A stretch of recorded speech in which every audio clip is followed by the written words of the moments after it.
Bonjour à tout le monde. Je souhaiterais réagir aux enchaînements douteux de ces derniers jours des autorités du football sénégalais qui, vaille que vaille, cherchent à faire disparaître le football performant à Guédiawaye et cherchent aussi, je pourrais dire, pardonnez-moi de l'expression, la tête de Djamil Faye, parce qu'il n'y a rien d'autre. Depuis la décision de la Chambre de recours le 9 février 2018, nous nous sommes rendus compte que les autorités du football ne dorment plus et cherchent à tous les coins de rue une solution pour casser cette décision d'une instance dont le président de la Fédération sénégalaise de football disait il y a quelques jours qu'elle était une chambre autonome et indépendante formée par des magistrats de renom et que lui et les gens qui l'entourent n'avaient aucun parti pris dans la gestion des dossiers de cette chambre. J'y reviendrai tout à l'heure. L'autosaisine de la fédération sur cette affaire, pour le moment avec des raisons très bidons, nous semble être une autre violation des textes qui régissent le football sénégalais. Hier soir, nous avons reçu la motivation de la décision de la CNRL du 10 janvier 2018. Et dans cette motivation, la CNRL explique comment elle a été amenée à prendre une décision en faveur de l'association GFC. Enfin, nous avons su aussi que cette même Chambre nationale de résolution des litiges a tenu une conférence de presse hier soir pour expliquer le contenu et la raison de sa décision. Chose surprenante, on ne comprend pas, je pense que c'est historique aussi au niveau de la gestion du football sénégalais, qu'une chambre soit amenée à faire une conférence de presse pour s'expliquer. Même le président Blatter, quand il est tombé, le TAS n'a pas eu besoin de faire une conférence de presse pour se justifier. Ils ont le droit pour eux. S'ils ont bien dit le droit, pourquoi aurait-il besoin de tout ce tintamarre pour se faire entendre? Sur la saisine, sur l'autosaisine de la fédération, je m'y attarderai pas trop parce que notre obligation est d'abord de les entendre et nous les avons saisis pour savoir s'ils nous donnaient le droit, en tout cas, d'être auditionnés et d'être écoutés. On n'a pas de réponse, donc nous savons qu'ils préparent une forfaiture. Nous sommes surpris aussi de voir que dans la lettre qu'ils nous ont envoyée, l'ordre du jour est clairement indiqué. Et la surprise, en fait, n'est pas liée au fait que nous avons reçu ce document. La surprise est tout simplement liée au fait que certains membres du comité exécutif nous ont dit qu'ils étaient convoqués, mais qu'ils ne savaient pas pourquoi ils étaient convoqués. Certainement, on les appelle, comme on le fait beaucoup dans ce pays, à venir lever la main et dire « je valide ». Mais ils ont leur conscience pour eux et ils savent que le peuple sénégalais les observe et on attendra de façon ferme et de façon sereine leur décision. Permettez-moi de revenir sur les motivations de la CNRL, sur sa décision du 10 février qui donnait, en tout cas gagnant l'association GFC. Nous avions pris acte, n'avons pas contesté, avons tout simplement fait appel. Personne ne nous a entendu dire du mal de la Chambre ou de son président, que j'ai toujours respecté. Mais aujourd'hui, je me pose des questions en toute légitimité. Pourquoi je me pose des questions en toute légitimité? Parce que cette chambre, dirigée par un très grand magistrat, qui connaît le tribunal arbitral du sport pour y avoir travaillé, la première fois que j'ai eu à être impliqué dans une décision du tribunal du sport, c'était avec lui en 2000 aux Jeux de Sydney. Et depuis, je lui voue un très grand respect. Mais je m'étonne aujourd'hui de voir que l'article 31 de la CNRL dit, l'alinéa 2 de cet article, dit, je cite, en cas d'urgence, les seules conclusions, entre parenthèses, dispositifs de la décision peuvent être notifiés aux parties, les motifs étant fournis ultérieurement dans un délai de 20 jours. Fin de citation. Expliquez-moi maintenant comment ces motivations peuvent être valables puisqu'elles ont dépassé la date, le délai requis de 20 jours. Ça veut dire que la Chambre nous a notifié de sa motivation 17 jours après le délai requis. Je laisserai l'argumentaire aux juristes sur la validité de cette décision. L'article 20 de la Chambre nationale de résolution des litiges, qui est un article relatif à l'audience d'instruction et de jugement du procès verbal, si on va à l'alinéa 2 de cet article, il est dit ce qui suit. Lorsqu'une audience est fixée, le président désigne une personne ayant la charge de tenir un procès verbal, lequel sera signé par le président, les parties et, le cas échéant, les témoins et les experts. Je viendrai aux témoins tout à l'heure. Fin de citation. Je voudrais demander au président de la Chambre et aux membres de la Chambre qui était le secrétaire de séance, et je voudrais leur demander aussi si un PV existe, parce que dans leur décision, ils disent que Diapo a abandonné son droit. Pourquoi n'ont-ils pas fait signer ce PV pour prouver que Diapo a renoncé à son droit? Parce que du peu que je connais en droit, la renonciation à un droit, elle est expresse et écrite. Donc là aussi, vous me permettrez d'avoir une grosse interrogation sur les motivations de cette décision.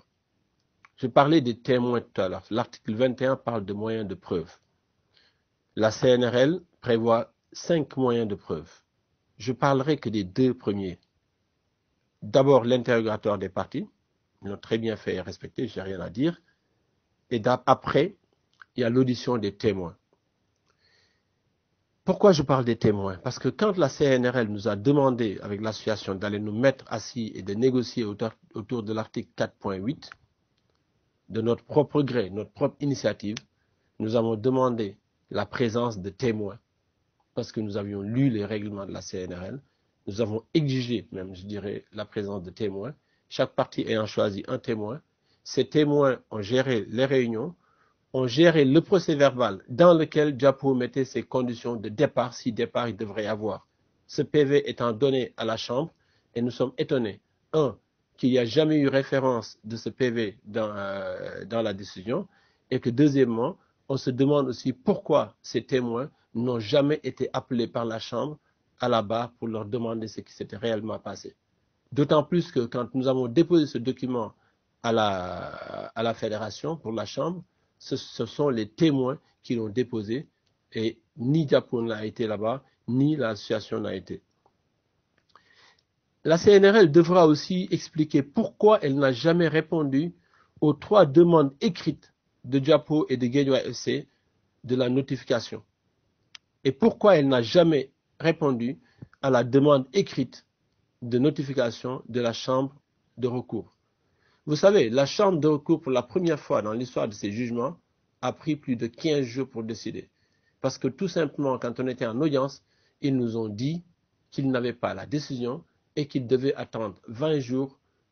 S'ils n'ont pas reçu la décision, ils prendraient leur disposition. Moi, je ne peux pas parler pour la Chambre.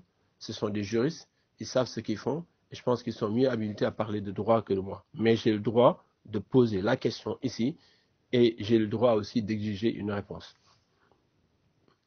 La CNRL devra aussi expliquer pourquoi elle n'a jamais statué sur la demande concernant la représentativité à l'Assemblée générale faite par Diapo au mois de mai. Pourquoi il n'y a jamais eu de réponse alors qu'elle avait commencé à instruire le dossier? Et pourquoi aussi elle a dû attendre que la Chambre de recours dans ce dossier de ce qu'on appelle l'affaire Guédiawaye FC, pourquoi elle a attendu d'être désignée par la Chambre de recours pour juger? Je vous rappelle que le 21 novembre, nous avons saisi la Chambre nationale de résolution des litiges,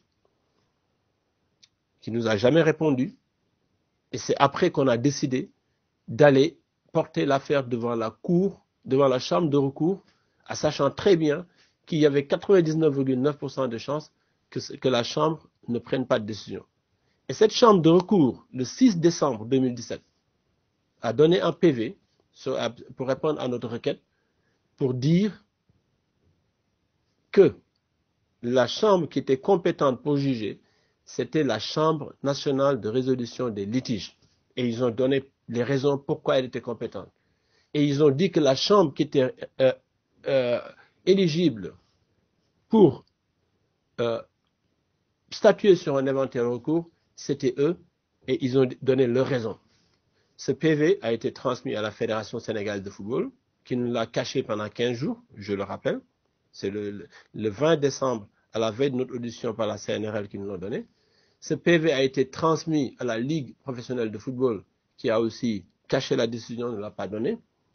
Ce PV a été donné à la Chambre nationale de résolution des litiges par moi, même de main à main. Donc, il manquait qui? L'association. Ils ont eux-mêmes demandé ce PV, ils l'ont eu. Donc, toutes les 5 parties impliquées dans ce conflit ont été bel et bien notifiées de la procédure à suivre, et personne n'a contesté à ce moment-là que la Chambre de recours avait les prérogatives pour gérer un recours. Si la Chambre avait pris aujourd'hui une décision en faveur de l'association, on n'en serait pas là, parce que nous sommes sportifs, nous sommes légalistes, nous irions directement aux tasses. Mais ce n'est pas le cas.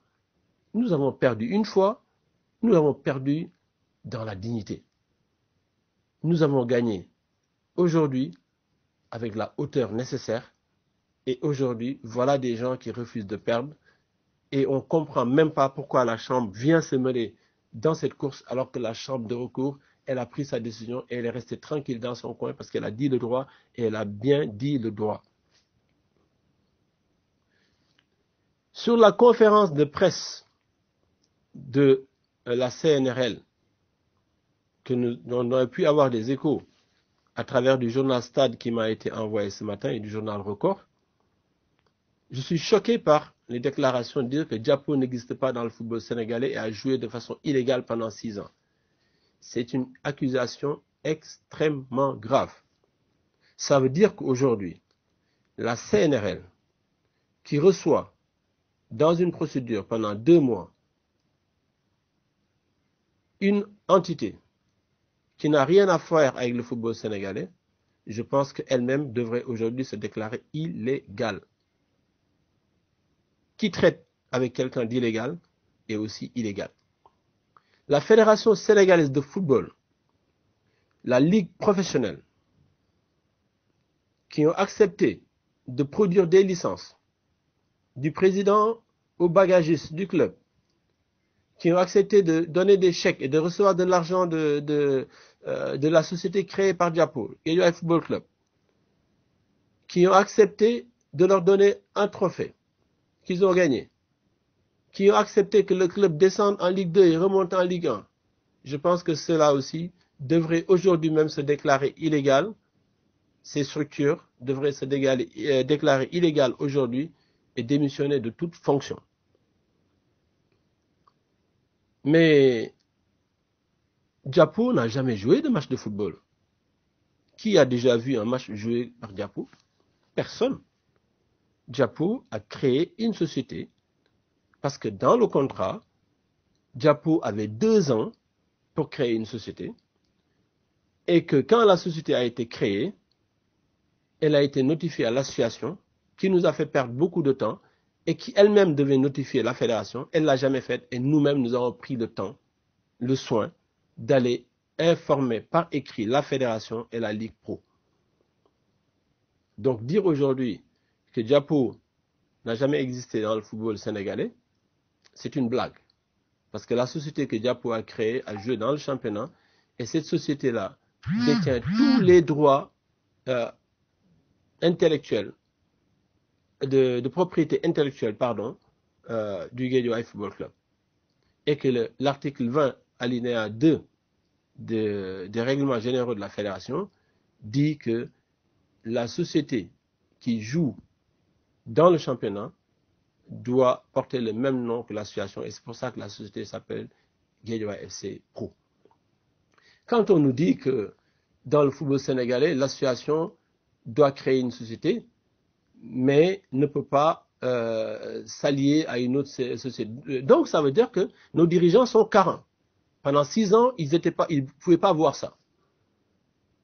Mais ce que les dirigeants ont oublié de leur carence, c'est que aujourd'hui, l'association qui dit qu'elle arrête avec Diapo parce qu'elle veut se mettre en conformité avec les règles, soi-disant en créant une société dont elle serait majoritaire à 51%, cette association est faite à 0% dans cette société-là. Nous avons les papiers, ces papiers circulent sur Internet. La société GFC Pro est la propriété de 3 personnes.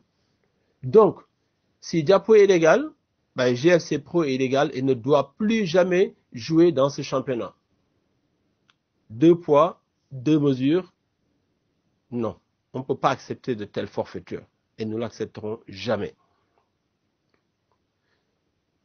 Aujourd'hui,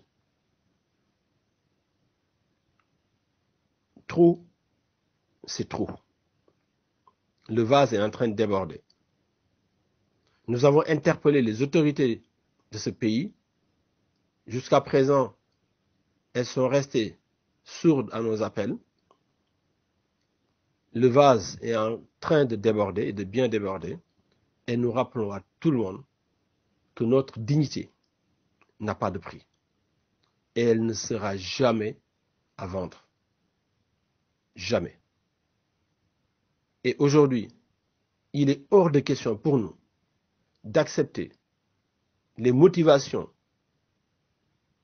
données par la Chambre nationale de résolution des litiges en dehors de ces délais qui sont clairement indiqués dans ces règlements. Ces délais de 20 jours ont été largement dépassés, très très largement dépassés. Nous n'accepterons jamais que la Fédération sénégalaise de football, dont son président, et nous avons les enregistrements avec nous, a ouvertement déclaré sur la place publique qu'il ne se mêlerait jamais d'une décision de ces chambres juridictionnelles qui sont composées de juges, de magistrats compétents et qui sont autonomes et indépendants. La forfaiture ne peut plus durer et nous sommes motivés à fond pour combattre qui que ce soit qui voudrait aujourd'hui piétiner les textes qui régissent le football sénégalais. Une qualification au mondial ne veut pas dire faire n'importe quoi. On nous annonce des chiffres de 7 milliards.